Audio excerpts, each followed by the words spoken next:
Even as all that is seen as water in the world is not but hydrogen and oxygen gases, even so the world appearance is but Brahman alone. One wonders what the Sanskrit is for hydrogen and oxygen. I think that the translator's attempt at crediting the Yoga Vasishta with some kind of knowledge here, some kind of scientific knowledge, is getting in the way of the actual message. So all the patterns of water, the waves, which are usually seen as the ocean, we tend to get caught up in the patterns of water and forget that it's simply water.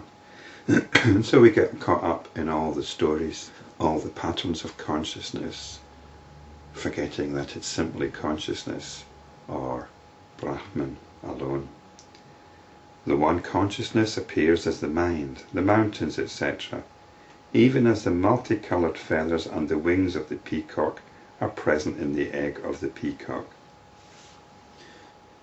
This analogy with a seed is often used.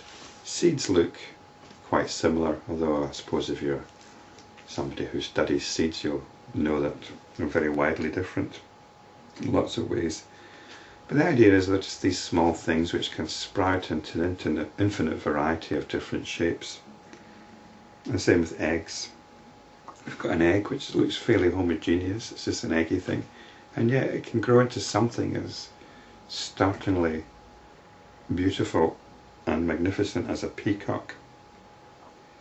So the point here is that all this amazing diversity, all these amazing stories that we tell ourselves and that we believe in, arises from our own consciousness, or from the fundamental consciousness.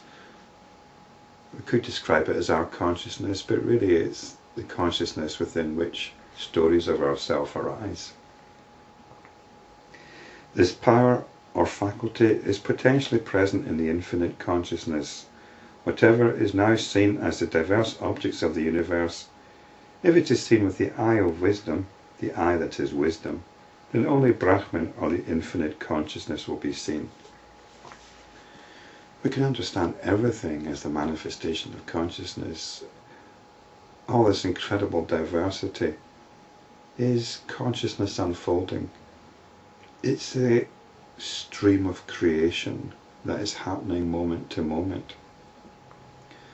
I've sometimes described the Big Bang as what is happening right now. It didn't happen 15 billion years ago. It's actually happening right now, moment to moment.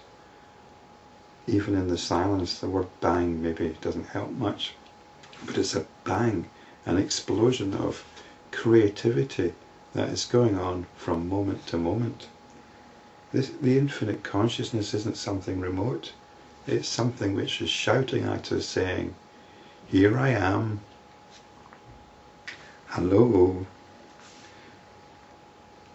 It's all the infinite consciousness doing its thing. For that is non-dual, though apparently diverse, just like the notion of diversity in the fluid in the peacock's egg. So the idea here is that although the egg does have diversity within it, it's a very loose analogy. The idea is it's just an egg. Within it, it's got this potential for all the diversity that constitutes the form of the peacock. The notion of Brahman and the world is therefore both dual and non-dual. We can describe it as dual if we want, but any notion of Brahman is only that. We don't want to be getting caught up in notions of Brahman any more than notions of the world. That which is the substratum for all these notions of unity and diversity, that is the supreme state. So once you start getting caught up in notions of Brahman and notions of the world, realizing where these notions come from, realizing that all these stories about duality, non-duality, Advaita, philosophy, all the rest of it, all these stories are arising in consciousness. I recently finished reading a book. It's called I Am a Strange Look by Douglas Hofstadter.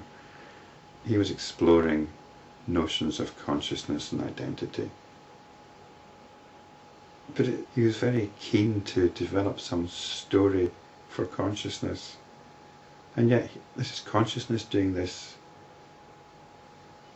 He seemed unable to identify with his own nature as consciousness, and somehow felt that it had to be explained. There has to be a story for consciousness. We can make stories for consciousness, but ultimately it's consciousness that's doing the stories, that's making the stories. And we can actually become aware of the author of these stories. We can actually turn our attention away from the stories and turn it right back on itself, and hey presto, there or here is the ultimate storyteller, the ultimate story maker. This is the supreme state, the supreme realization.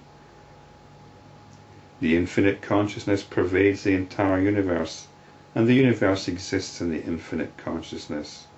The relationship is one of diversity and non-diversity. Just as the numerous parts of the peacock are in the one egg substance, where is the diversity in all this? When you're watching your television set, you're not looking at people, you're not looking at wildlife, you're not looking at musicians and actors, you're looking at a television set. But we overlook that fact continuously, because that's not the point of a television set. The point of the television set is to feed you with notions, feed you with ideas, feed you with scenarios, feed you with stories for you to get caught up in. But maybe now and again you get fed up with these stories, you get fed up with what's being fed to you from the television set, and you realise it's just a television set, and you switch it off. You switch off the story making, and you get on with life.